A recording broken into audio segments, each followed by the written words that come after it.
welcome back to the Transition Talks podcast. It's just me today, which means that I get full control of the mic. Dangerous, I know. Carly's busy at work, so she's not going to be here with us for this recording. I just feel like we haven't given you guys any content for, God, it feels like forever, but I think it's only been like 2 weeks. But either way, I know some of our viewers have reached out and said that, they've really missed having something to look forward to on Thursday. Even though we only released a couple episodes, they still look forward to our content. So I wanted to make sure that we continue to get stuff out, even if we have to, work as a team. And she does a solo episode, and I do a solo episode here and there, to cover the gaps. We're working together. This is a team effort, so that's what we're doing. Today, we're going to talk about life expectations. What we thought life would be like versus what it actually is. Spoiler: reality is way messier than anyone could have anticipated in our childhood. The biggest thing that I have learned, especially in current events, is that adulthood is a scam. Why didn't anyone tell me that buying paper towels and milk is basically a full-time job? Like, I swear to God, I could spend 5 hours in the grocery store and still leave without buying something that I was supposed to buy, even if it was written on the list. Like, I find myself crossing that off because I'm in that aisle and I'm like, okay, we're good. And I walk right by it. And why did no one tell me as a child, please do not go grocery shopping while hungry? Because holy crap. First off, you're not going to try that snack that looks really good in the moment once you're no longer hungry. You're just not. Those rice cakes that you just threw in that cart, you're not going to eat them. I'm just letting you know now, you're not going to eat them. In the moment, yeah, they sound really good because you're starving. You're not going to eat them. Put them back. I don't know about any of y'all, but I don't know. I caught myself this morning just sitting there thinking of am I where I expected to be at this age? I don't know, 15, 20 years ago. I say that like I'm 40, but I'm not. I feel like if I asked my 12-year-old self, for example, where they thought I would be, I probably would have my dream job and I would have a house and probably a million dogs and God knows what. In reality, in that moment, I'm probably, oh yeah, all my dogs are going to listen to me. They're going to know. When in reality, they probably all would have had selective hearing and only listened to me when I had food. Dog stuff. I've realized that as a child, I felt like adults always knew how to fix a problem. Like, it didn't matter what adult in my life I went to with whatever issue. If I ripped my jeans, my grandma sewed them. Like that, it got fixed. Or if they didn't know how to sew, magically the next day I had a brand new pair of jeans. Like, looking at back as a kid, like the adults had the answers. I now realize they just had Google. Granted, Google was relatively new during my childhood, but they had it. Or I guess maybe their Google was our grandparents. It's just, I remember thinking back, being a child thinking, well, when I'm that age, I'm going to know how to do this, this, and this, and this. Truth is, I just know how to Google stuff habitually. Like, if I need to know something, my phone's coming out of my pocket and I'm Googling, which probably is not the greatest thing ever. And YouTube, I will tell you right now, YouTube is my best friend. If I need to know how to do something, and reading how to do it isn't helping me, YouTube. I YouTube it. If you want to know how to do something, chances are, I'm going to say 98% of the time, you can find that on YouTube. Might not be, and I say 98% because the first few videos you find might not be good and what you need depending on the subject. And TikTok. I mean, we have TikTok now, which granted, it's looking like it might get banned again. We'll see how long this one lasts. But, TikTok hasn't steered me wrong once at all. Anything that I've looked at or watched on how to do, it's been pretty spot on. There might be some things that I personalize to me and my way of doing things, but still pretty solid all around. Especially with recipes. If you're a big cooker like me and even Carly really loves to cook. TikTok, my friend, literally you could just search on TikTok of chicken recipes for dinner, and I can only imagine the amount of videos that come up. I've never actually looked for it because it just comes up on my For You page because I don't know what I watch. I guess that's just what I watch. I like food, and even going from that, you look at the adults in our lives, at least in mine growing up. My grandfather worked in a steel mill. He busted his butt. My dad growing up, he put in sprinkler systems in commercial buildings. That was his job. They They woke up, went to work, were living the dream as far as I was concerned as a kid. Always seemed happy. I thought when I got to that age, I'm gonna have the job, the greatest job that is made for me. I'm gonna have that job and I'm gonna be financially stable and never have to check my bank account when ordering DoorDash. But here I am having to check my bank account before ordering DoorDash.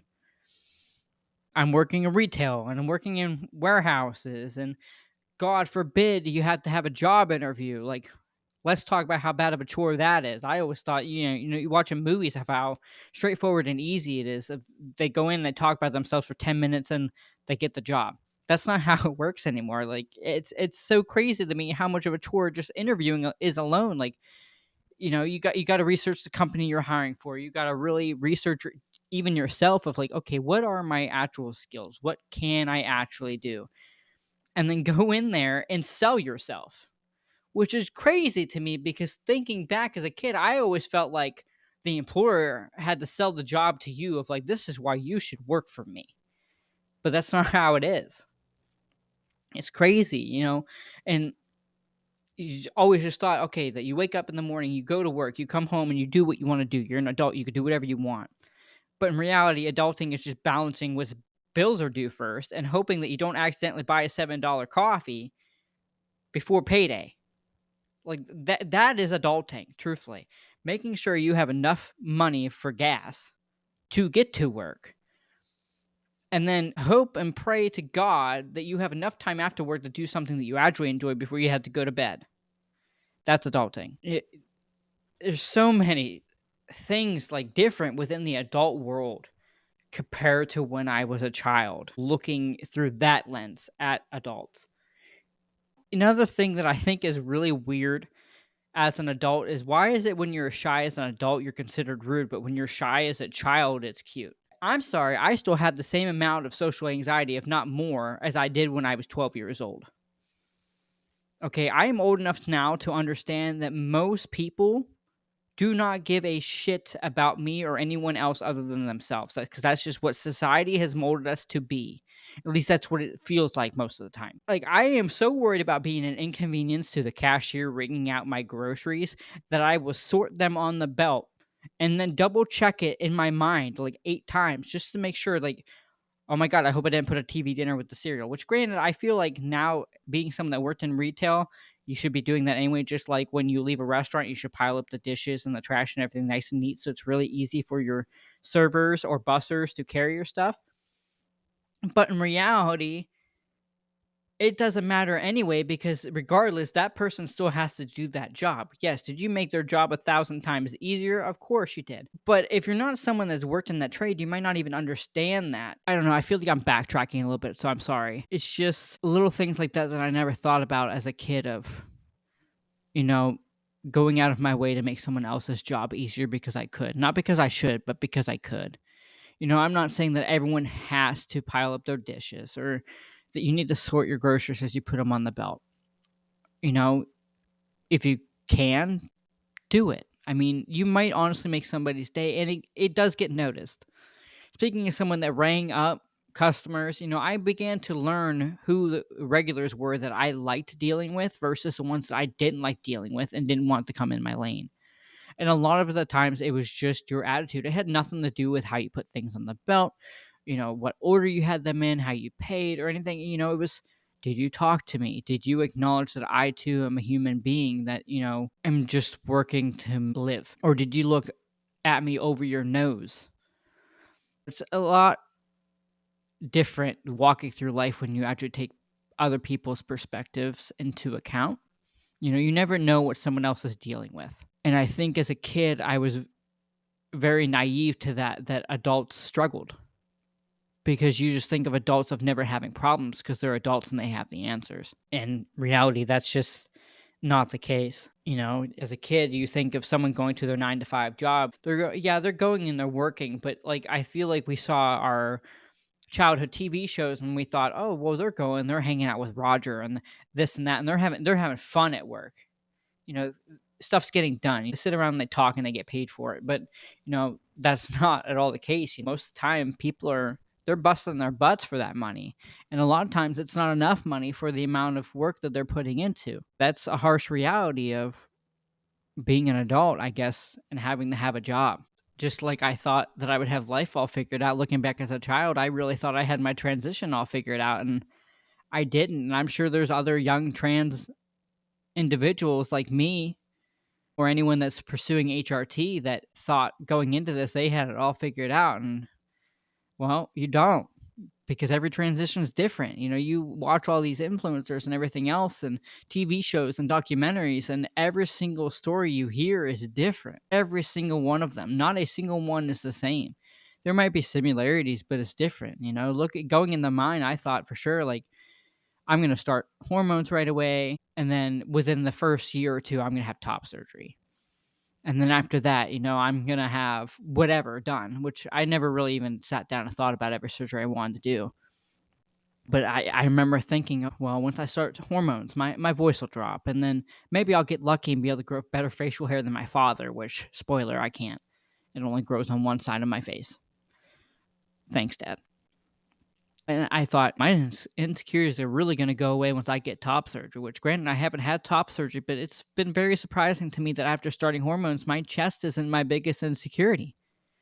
You know, it's weird things besides like the facial hair. That's just typical, but I think that's just more of a personal insecurity than anything. It doesn't cause dysphoria. My hands are a big one for me. Like, do my hands look masculine enough? Are my nails short enough?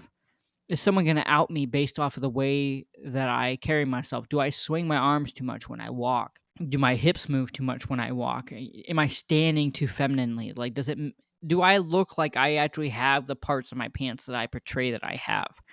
It's little things like that which causes so much more anxiety than I think anyone could understand. You know, and I want to know too why when I started hormones, why there were certain things that my doctor didn't tell me that I wish they would have. Like, one of my big things that I tell people when they're first starting T, especially, I can't speak on the estrogen side of things. I mean, I can because I went through that, but it's a little different, is how angry you become. At least for me. Like, looking back, there was days that I would wake up out of a dead sleep first thing in the morning. Angry. Beyond angry. Like, unholy angry. For no reason. Just angry. And it scared me. I'm not even going to lie. It genuinely terrified me how angry testosterone made me, especially early on. Like, I now understand why some men punch holes in walls, because that is like the biggest release for that. Granted, I would never do that because, again, I was going through counseling and everything throughout this. Like, I feel like if you're starting hormones, which I believe, depending on the state that you're in, they make you take counseling and whatever and make sure that you get signed off that you're, you know, emotionally competent enough to handle that kind of change, because your entire body chemistry changes. Like, it's crazy to me looking back, you know, instead of being where I thought it would be with all my insecurities being gone because, oh, I started hormones. Like, I'm good now. And thinking that I have top surgery, you know, instead it's been an ongoing journey. You know, some days I feel 100% like myself, and then other days dysphoria sneaks in, and, you know, it's just an uninvited guest in my life for that day or week or month or whatever it may be, because I go through periods of that, which I'm sure anyone else does. You know, the other side effect that I've really had to learn, especially now in this economy, is testosterone makes you hungry as hell. Like, I am ungodly hungry. Why didn't anyone tell me I was going to be this hungry? Like, you know, I always hear moms, especially working in a grocery store, about how they have teenage boys at home and that's why they have 3 carts of groceries. And, you know, I always laughed at it and never understood it, because, I mean, even as a teenage female, I ate a lot. But my God, do I eat a lot. It's crazy too to think of how much I've had to adjust to new social experiences. You know, being seen as a man and the awkward moments that come with that, of having to remind myself that I am seen the way I've always wanted to be seen, even though that I know what I am deep down. You know, I'm one of the very few that will say that I don't even consider myself, I guess, a man. I don't consider myself a woman either. I am a trans man. I am entirely different than any cisgender man will ever be. Just like I am different from a female. It's just it's the same way as I feel like a trans woman is entirely different than a cis woman. You're going to experience life differently. Therefore, I give myself a different label if I had to slap a label on myself. I hate labels, but if I had to pick one, I wouldn't pick to have the man labeled on me because I don't feel like I've earned that, I guess, because I still experienced life differently. I will never know what it is like to be a man, just like a cis man would have no idea what it's like to be a woman. I'm somewhere in that middle. That's where I put myself. You know, I understand that I think differently than a lot of people, and that's okay. Everyone is allowed to think differently. That's just how I view myself. It has helped me process my transition better mentally and emotionally by not trying to fit myself into that box that society tells me I have to fit into. The biggest thing I've had to learn is not wearing the expression on my face when I think that I've been misgendered. Because I was since starting T and actually growing facial hair and my voice dropping, I have yet to be misgendered. But for say if I'm out to dinner with Carly and they address her and I think they're talking to me, I have to remind myself they're not talking to you. They're talking to her who is sitting next to you. It's always there. It's weird. It's so weird because you would think being this far in that'd be gone. It's not. You are always worried that someone is going to cop you out, which is crazy because the reality is it's probably not even going to happen from a perfect stranger. Like a stranger's most likely never going to do that. It's going to be someone that has figured it out, that knows you from somewhere, did some kind of research, whatever. They know. If they're doing it, they know. At least that's my opinion. The biggest things that I've learned is that there is no end goal to transition. Like I will always be transitioning no matter what. Whether I have all the surgeries, I have done everything correctly. I will never be done because that's how life is. You're never done until you're done. And in that point, you're still kind of transitioning in a way because you're transitioning from life to death. It's just, that's life. You're constantly transitioning through life, whether you're a cisgendered being or you're trans or non-binary or whatever you are. As a human, you are constantly transitioning. You are transitioning from day to day, from moment to moment. And that, in my opinion, is kind of beautiful. And I literally wouldn't have it any other way. You would think by this age, at least looking back, that, I would have everything figured out in my mid-20s. Spoiler, I don't. I by far do not. I thought at this point I'd have everything figured out. I had the perfect relationship, which, in my opinion, right now I do. So I got that right. As an adult, you don't have any drama. You're an adult. False. You're always going to have drama, no matter what. There's always going to be drama, whether it's drama inside your head or outside drama. You're always going to have it. If you're anything like me, you're constantly nagging yourself in your head to do better, do better, do better. That's just how I am. And always knowing the right thing to say. I don't. I am really bad with my words, to the point to where usually when I have professional conversations, whether it's a job interview or whatever, I have to really think about what I'm going to say and how I want to say it. And I think too, as an adult, I now realize that a relationship doesn't always just mean romantic. You have all kinds of relationships throughout life, whether it's romantic, your friendship or your family, and they all take work, some more than others. My biggest thing that I tell people all the time, especially if they come to me for relationship advice, which I really try to tell people not to because everyone's relationship is different and I'm not a master in romance at all. Carly and I have fights and disagreements, every relationship does. However, the difference between, for say, Carly and my mom has to love me. It's almost obligatory at this point because she gave birth to me. She didn't choose to have me in her life. I mean, I guess in a way she did because there are, I guess, ways to get out of that. However, she's my mom. So no matter what, I will always be a part of her. Whether she acknowledges it or not, I will always be a part of her. Whereas Carly has chose to love me. She has chose to let me in her life. She has chose to share her being with me. That's the difference in a partner. A partner chooses to be there. They don't have to be there. They choose to be there. And yes, I understand that family can pack up and leave and strand you, whatever. But at the end of the day, regardless, you will always appear on their family tree. They have no choice in that matter, whereas your partner does. Relationships within life take a lot of work. And I think one of the most important relationships you have in life is the one that you have with yourself. There's only one you, and I understand that we as people, we chase perfection. Everybody does that. But the harsh reality is nobody's going to be perfect. Not a single person, because we are all uniquely ourselves. That's when it becomes important to look yourself, look yourself in the eye. That's what I want to say. In a mirror or in your phone camera or whatever. And you need to remind yourself that you have made it further than you did yesterday. You're doing good. Yeah, you're going to have bad days. You're going to have hard times, but you're doing it and you're killing it. No one can love you more than you can love yourself. Because at the end of the day, as harsh as it is, at the end of the day, all you truly will ever have is you. You're always guaranteed to have you from day to day. That's how I look at it. I look at myself in the mirror and I remind myself that I have value. I try to remind myself of the good things I have in life, especially when I'm feeling down. And you know what? When you're feeling down, sometimes it's good to sit there and feel those moments too, because you also deserve that. To feel. You deserve to have your emotions and feel them and evaluate them. It's healthy to cry. It's healthy to feel, because when you bottle that up, all you're going to do is create anger and resentment within yourself and increase your cortisol levels. It's not good for you. Let it out. If you need to cry, cry. I'll be one of the very first guys to tell you I love to cry.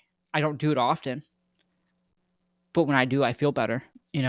Everything in life takes work. Nothing in life is a handout, and I think that is the most humbling experience of life. Every relationship takes work. I love Carly, but we still have our moments of like, wait, who was supposed to do the laundry? Who was supposed to take the laundry out of the washer, out of the dryer? There's been several times that we've left it in there overnight because, well, I thought she was going to do it. She thought I was going to do it. And at the end of the day, it's simple stuff like that you just laugh off, and you have to just do. You just have to laugh about it, because why not? Like, why get so pressed about something so minuscule, And then much like a romantic relationship, friendships change too, People grow apart, and that's okay, but no one tells you how weird it feels when you realize you don't talk to people you were once close with. Like, I have friends that, because I still have them on my Facebook, that I was friends with pretty much throughout my entire school career. And then I graduated and they don't talk to me anymore. My greatest friend from high school, I mean, truly was my greatest friend ever. She now has a daughter and she's engaged, and I'm so happy for her. And, I'm watching her grow from afar, and she doesn't even know I'm doing it. But I'm still cheering her on in the background. And, sometimes I feel like that's what we need to do for other people. Like, yeah, I'm not heavily relevant in your life, but I was at one point. And just because you don't talk to me anymore doesn't mean I have to hate you. I could still wish you good. I could still lift you up. I could still cheer you on. And I hope to God that someone's doing that for me too in the background, because that's what I'm doing for others, And the other thing too, which Carly and I have really experienced heavy on the last few weeks, is that making a friend as an adult is so much harder than it was when we were kids. I don't know if anyone else shares this experience, but like, it is so awkward to make a friend, just a friend, as an adult outside of like a workplace. Like, your coworkers, they almost in a sense have to talk to you, and you're going to form some kind of relationship, whether it's good or bad, because you work together and you see each other almost every day. And, it was kind of the same way in school. Like, we all had class together, so it may as well talk and interact. And our teachers made us group up and work on projects and do this and that. So you made friends that way. But that doesn't really happen in the adult world at all. I mean, and especially for me, I struggle because, like, I don't go to bars. I don't really go out and do things, because granted, I don't really have friends that ask me to go do things. And the ones that do, well, why would I go out of my way to make new friends? I'm there with my friends. It's like, making friends as an adult is hard. Like, what do you say? Hey, we both grocery shop at the same time. Want to be besties? Like, would that work? Like, if I see someone buying the same milk that I buy, can I just be like, what's up? You want to be buddies? Like, seriously, I want to know. And just, I don't know. Relationships are a huge part of life that I never even took into account, because as a kid, the relationships that I had were ones that I was given. I was born into them. Like, I didn't have to press myself to impress anybody or, keep them in my life. They were just there. I inherited them in a sense. Another thing that I have had to learn as an adult is turning unexpected situations into positive outcomes. Like, let's flip the script a little bit. Like, life doesn't go as planned, but sometimes, that's a good thing and it works out. I'm a big believer on everything happens for a reason.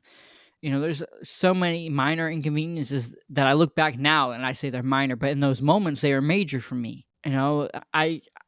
I can think of a couple stupid examples, which I think they're stupid now, but in the moment, my God.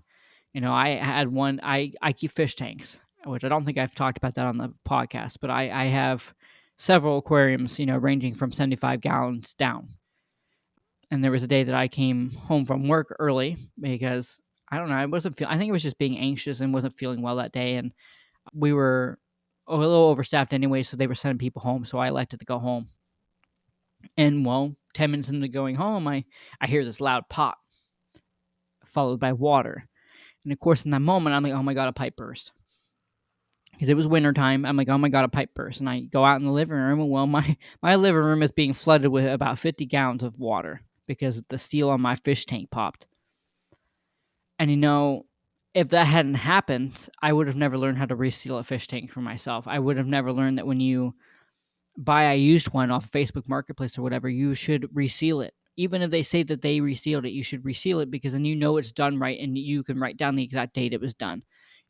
I never even realized that aquarium seals don't last forever.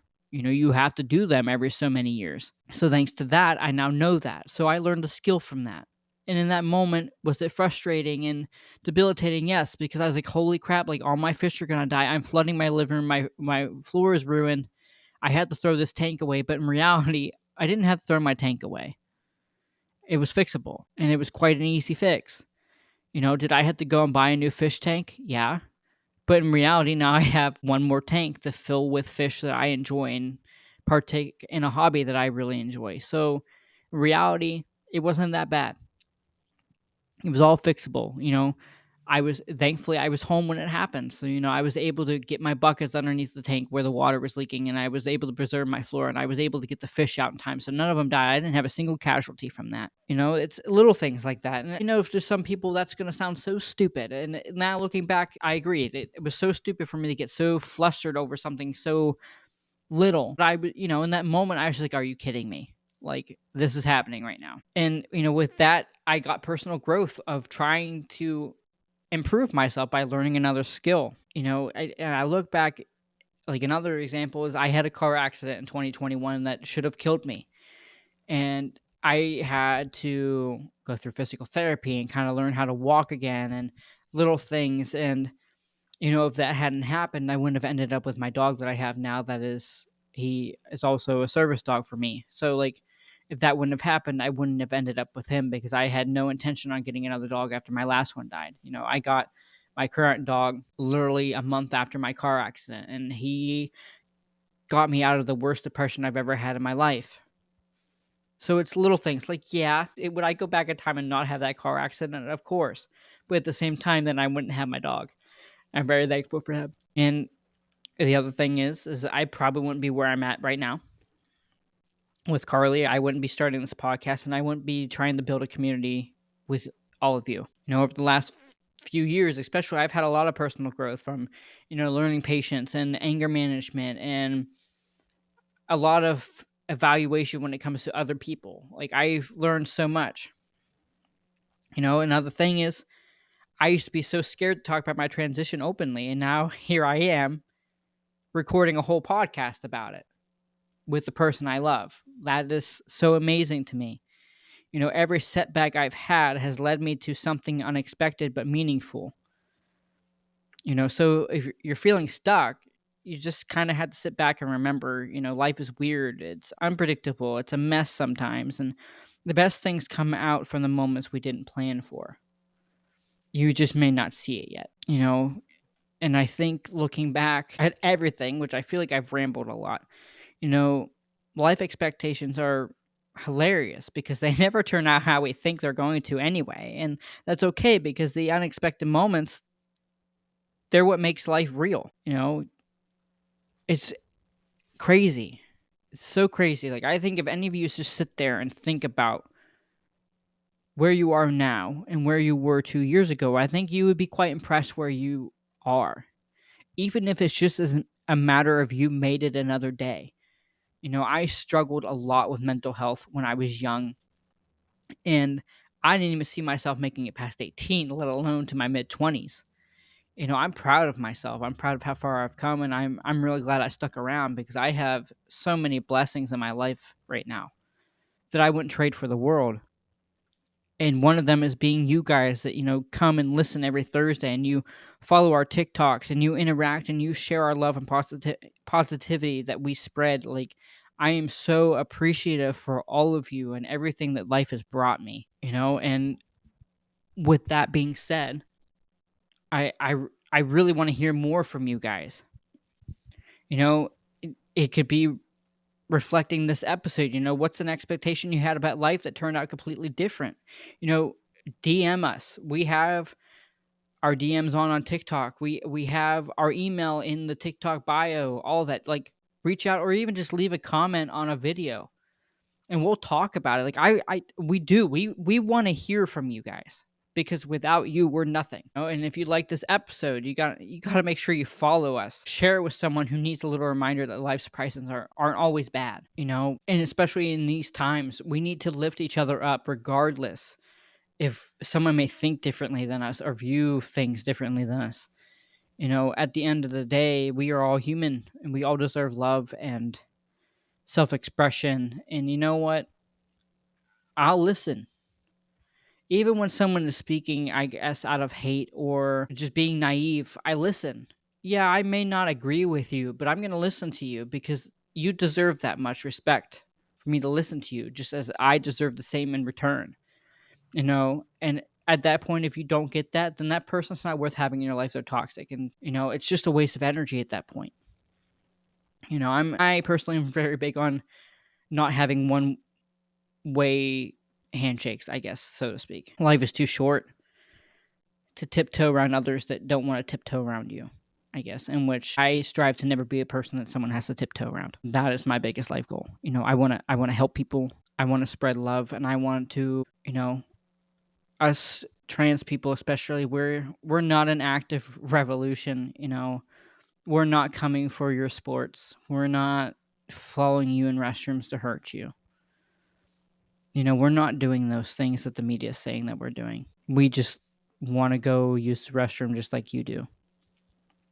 We are by far safer than probably most of the situations and people that you are around on a daily basis, whether that's church or taking your child to daycare or even gas stations. You do so many things every day that put you at far more risk than talking to little old me. In reality, I'm going to tell you, I'm way more afraid of you than you will ever be of me.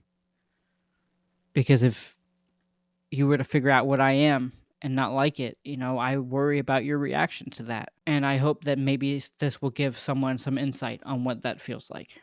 Because 12-year-old me did not think that I would fear being who I am. But with that said, I want all of you to remember to take care of yourself, to embrace the chaos that life brings us, and to remember that whether you realize it or not, you are doing better than you think you are. If you are waking up every day and you're pushing forward and making it to tomorrow, then you're doing better than you think you're doing. And I'm proud of you. We're all proud of you. Carly's proud of you too. She may not be here to say it, but I promise she's proud of you too. You're doing great.